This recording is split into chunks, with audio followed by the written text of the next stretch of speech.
दो ट्रकों में हुई जोरदार भिड़ंत, दो बच्चों के सिर से उड़ गया पिता का साया।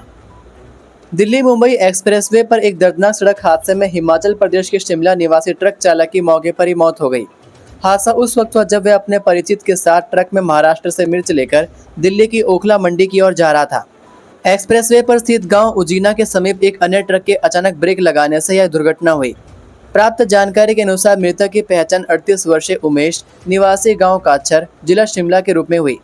उमेश अपने साले अजय कुमार के साथ लंबे समय से ट्रक चला रहे थे। दोनों मिलकर मालवाहन का कार्य करते थे और इस बार महाराष्ट्र से मिर्च लादकर दिल्ली जा रहे थे। एक्सप्रेसवे पर जब दोनों गांव उजीना के समीप पहुंचे तो आगे चल रहे एक ट्रक चालक ने अचानक ब्रेक लगा दिए। उमेश जिस ट्रक को चला रहे थे वह अधिक गति में था और इतनी जल्दी नियंत्रण कर पाना मुश्किल हो गया। परिणाम स्वरूप उनका ट्रक सामने वाले वाहन से जा भिड़ा। टक्कर इतनी जबरदस्त थी कि ट्रक का अगला हिस्सा बुरी तरह क्षतिग्रस्त हो गया और उमेश चालक सीट पर बुरी तरह फंस गए। साले अजय कुमार, जो हादसे के समय ट्रक में परिचालक की भूमिका में थे, उन्होंने बताया कि दुर्घटना के बाद उमेश ट्रक के कैबिन में बुरी तरह फंस गए थे। लोगों की मदद से उन्हें निकालने की कोशिश की गई, लेकिन तब तक काफी देर हो चुकी थी। अत्यधिक रक्तस्राव होने के चलते उमेश की घटनास्थल पर ही मृत्यु हो गई। 3 दिन मिलेगी राहत, इस दिन से फिर भारी बारिश का येलो अलर्ट। राज्य में बुधवार से 3 दिनों तक मौसम थोड़ा राहत देगा, क्योंकि इन 3 दिनों के लिए किसी प्रकार का अलर्ट जारी नहीं किया गया है।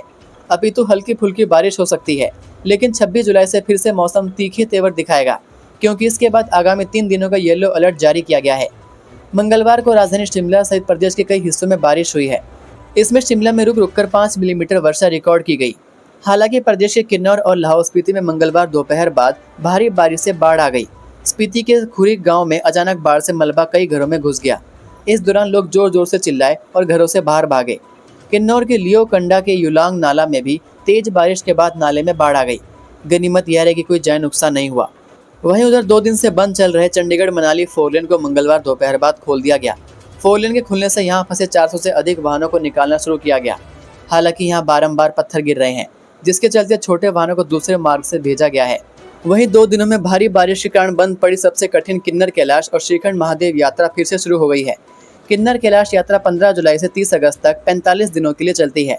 यह यात्रा तांगलिंग गांव से शुरू होती है। उधर श्रीखंड महादेव यात्रा 10 जुलाई से 23 जुलाई तक चलती है। यह यात्रा कुल्लू जिला के निर्मंड से शुरू होती है, लेकिन भारी बारिश के कारण यह यात्राएं बंद पड़ी हुई थी, जो फिर से शुरू हो गई हैं। जॉब ट्रेनी पर घिरी सुक्खू सरकार, जयराम बोले पक्की नौकरी की दी थी गारंटी, युवाओं से किया विश्वासघात। हिमाचल प्रदेश की सुक्खू सरकार द्वारा हाल ही में लागू की गई जॉब ट्रेनिंग नीति अब राज्य की राजनीति का बड़ा मुद्दा बनती जा रही है।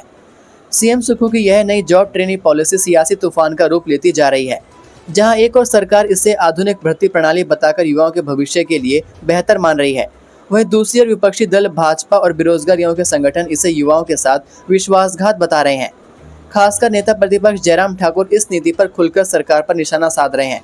उनका कहना है कि यह नीति युवाओं को भ्रमित करने और उनके अधिकारों को छीनने की एक रणनीति है, जिसे सियासी गलियारों में 2027 विधानसभा चुनाव की भूमिका से जोड़कर भी देखा जा रहा है।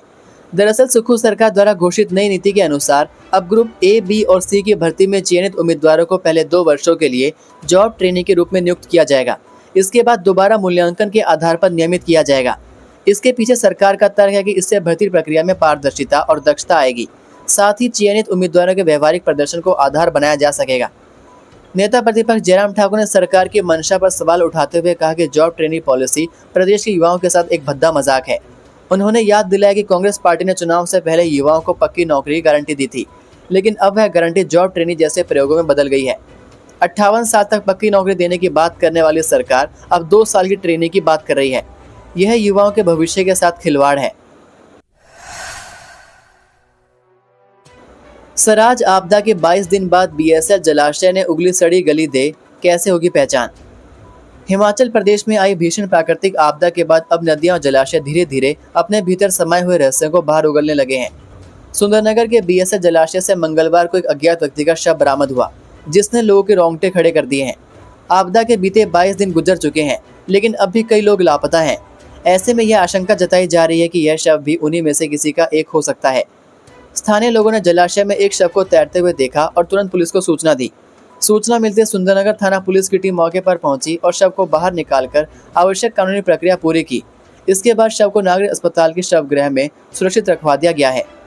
पुलिस अधिकारियों के अनुसार शव की हालत देखकर यह स्पष्ट होता है कि यह कोई नया मामला नहीं है, बल्कि संभवतः बाढ़ के दिनों में किसी बहाव में बहकर आया शव हो सकता है, जो अब जाकर जलाशय में सतह पर दिखाई दिया।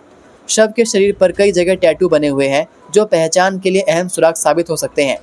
आपको बता दें कि हिमाचल के सराज विधानसभा क्षेत्रों के थुनाग, करसोग सहित कई क्षेत्रों में 30 जून की रात को बादल फटने के बाद भयंकर तबाही हुई थी। उस रात आई प्राकृतिक आपदा ने कई परिवारों को उजाड़ कर रख दिया। सड़कों का नामोनिशान मिट गया, नदियां उफान पर आ गई और कई लोग देखते ही देखते लापता हो गए। हालांकि प्रशासन और राहत दलों की ओर से लगातार तलाशी अभियान चलाया जा रहा है, लेकिन अभी तक सभी लापता लोगों का सुराग नहीं लग पाया है। अब नदियों और जलाशयों से मिलने वाले शव लोगों के मन में यह सवाल खड़ा कर रहे हैं कि क्या बाकी लापता लोग भी इसी तरह पानी के गर्त में समा गए होंगे। कार में बैठकर नशा बेच रहा था 18 साल का युवक, तराजू और बड़ी खेप के साथ धरा। हिमाचल प्रदेश की राजधानी शिमला में नशे के खिलाफ चलाई जा रही मुहिम के तहत पुलिस को एक बड़ी सफलता हाथ लगी है। शिमला जिला के ठियोग पुलिस ने एनडीपीएस एक्ट की धारा 20 के तहत एक युवक को चरस तस्करी के मामले में गिरफ्तार किया है। पकड़े गए युवक की उम्र मात्र 18 वर्ष है, जो यह दर्शाता है कि प्रदेश में किस तरह से किशोर और युवा वर्ग नशे की दुनिया की ओर बढ़ रहे हैं। यह न केवल कानून व्यवस्था बल्कि समाज के लिए भी एक गंभीर चिंता का विषय बन चुका है। दरअसल हेड कांस्टेबल मनोज कुमार, जो स्पेशल सेल शिमला में तैनात हैं, अपनी टीम के साथ 21 जुलाई को शाम ठियोग उपमंडल के अंतर्गत आने वाले क्षेत्रों जैसे ढली, मतियाना और नारकंडा में नियमित गश्त कर रहे थे। गश्त के दौरान लगभग 7 बजे उन्हें मतियाना बाजार में एक विश्वसनीय सूत्र से सूचना मिली कि बारागांव रोड पर खड़े एक वाहन में कुछ युवक चरस बेच रहे हैं। सूचना की पुष्टि के बाद पुलिस टीम मौके पर पहुंची। पुलिस की गाड़ी जैसे संदिग्ध वाहन के पास रुकी, उसमें बैठे 3 में से 2 युवक भागने लगे। हालांकि पुलिस ने तत्परता दिखाते हुए एक युवक को मौके पर ही दबोच लिया। पूछताछ करने पर उसने अपना नाम राहुल वर्मा, पुत्र सुंदर सिंह, निवासी गांव करियाली, तहसील ठियोग, जिला शिमला बताया। युवक की उम्र केवल 18 वर्ष है। वाहन से तलाशी लेने पर पुलिस ने 2.290 किलोग्राम चरस बरामद किया, अर्थात 2 किलो 290 ग्राम चरस बरामद किया गया और एक डिजिटल तराजू बरामद किया गया। सीएम सुक्खू ने बुलाई कैबिनेट बैठक, आपदा राहत पैकेज सहित इन अहम मुद्दों पर लगेगी मुहर। हिमाचल प्रदेश में प्राकृतिक आपदा के बीच मुख्यमंत्री सुखविंदर सिंह सुक्खू ने कैबिनेट की बैठक बुला ली है। कैबिनेट की यह बैठक 24 जुलाई को शिमला के राज्य सचिवालय में दोपहर 12 बजे बुलाई गई है। इस कैबिनेट की बैठक में बड़े फैसलों पर मुहर लगने की उम्मीद है। वहीं आपदा से प्रभावित क्षेत्रों पर भी बैठक में विस्तृत चर्चा होगी। सूत्रों के अनुसार बैठक में सरकार प्रदेश के लिए आपदा राहत पैकेज की घोषणा कर सकती है। हाल ही में प्रदेश के कई हिस्सों, विशेषकर मंडी जिले में भारी बारिश, भूस्खलन और बाढ़ से भारी नुकसान हुआ है। ऐसे में उम्मीद जताई जा रही है कि मंडी जिला के लिए विशेष राहत पैकेज का ऐलान किया जा सकता है। बैठक में आपदा प्रबंधन, क्षतिग्रस्त सड़क एवं पुलों की मरम्मत, विस्थापित परिवारों के पुनर्वास और प्रभावित क्षेत्रों में पुनर्निर्माण कार्यों की समीक्षा की जाएगी। आपदा में अफवाह फैलाने पर होगी एफआईआर, सोशल मीडिया पर झूठी सूचना शेयर करने पर भी होगी कार्रवाई। आपदा के समय सोशल मीडिया पर किसी भी तरह की झूठी सूचना या अफवाह फैलाने वालों पर अब सख्त कानूनी कार्रवाई की जाएगी। पुलिस मुख्यालय ने सभी जिला पुलिस अधीक्षकों को विशेष दिशा निर्देश जारी किए हैं। इसमें ऐसी गतिविधियों पर तुरंत संज्ञान लेने और एफआईआर दर्ज करने का आदेश दिया गया है। इन निर्देशों का मुख्य उद्देश्य आपदा के दौरान लोगों के बीच भय, भ्रम और अराजकता फैलाने वाली गतिविधियों पर अंकुश लगाना है, जिससे राहत और बचाव कार्यों में कोई बाधा न आए। पुलिस महानिदेशक अशोक तिवारी ने बताया कि हाल ही में देखने में आया है कि कुछ असामाजिक तत्व आपदा की स्थिति का फायदा उठाकर सोशल मीडिया प्लेटफॉर्म पर गलत जानकारी और अफवाहें फैलाते हैं। ऐसी गतिविधियों से न केवल जनता में अनावश्यक डर फैलता है, बल्कि बचाव टीमों का ध्यान भी भटकता है। इससे वास्तविक पीड़ितों तक मदद पहुंचने में देरी हो सकती है। वहीं पुलिस मुख्यालय ने स्पष्ट किया कि सोशल मीडिया उपयोगकर्ता भी इस बात का ध्यान रखें कि वे किसी भी अपुष्ट या संदिग्ध जानकारी को आगे साझा न करें। किसी भी जानकारी को साझा करने से पहले उसकी सत्यता की जांच अवश्य कर लें। पुलिस ने आम जनता से अपील की है कि वे किसी भी झूठी खबर या अफवाह की जानकारी तुरंत स्थानीय पुलिस, पुलिस कंट्रोल रूम 100 या साइबर हेल्पलाइन 1930 पर दें, ताकि समय रहते उचित कार्रवाई की जा सके।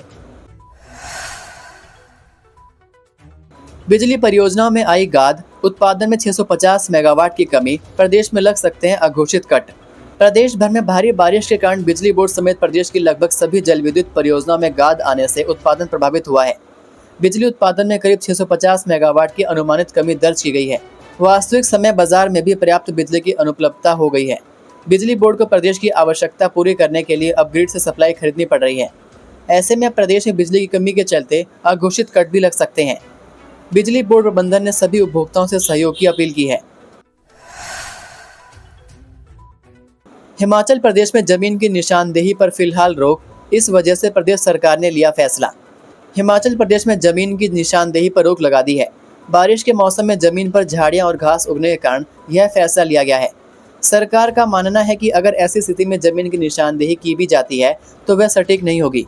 मौसम साफ होने पर ही इस कार्य को अमली जमा पहनाया जा सकेगा।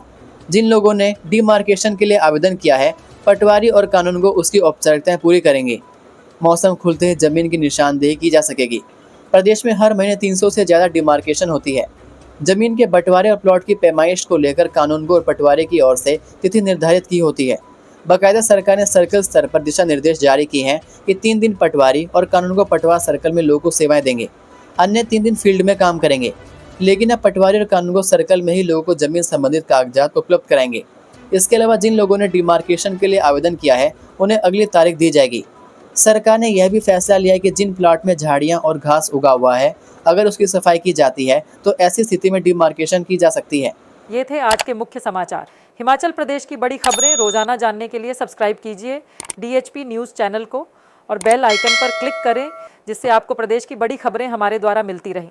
वीडियो को लाइक और शेयर ज़रूर कीजिए और आप हमारी वीडियो कौन से शहर से देख रहे हैं नीचे कमेंट करके ज़रूर बताइए। वीडियो में अंत तक बने रहने के लिए आपका बहुत बहुत धन्यवाद।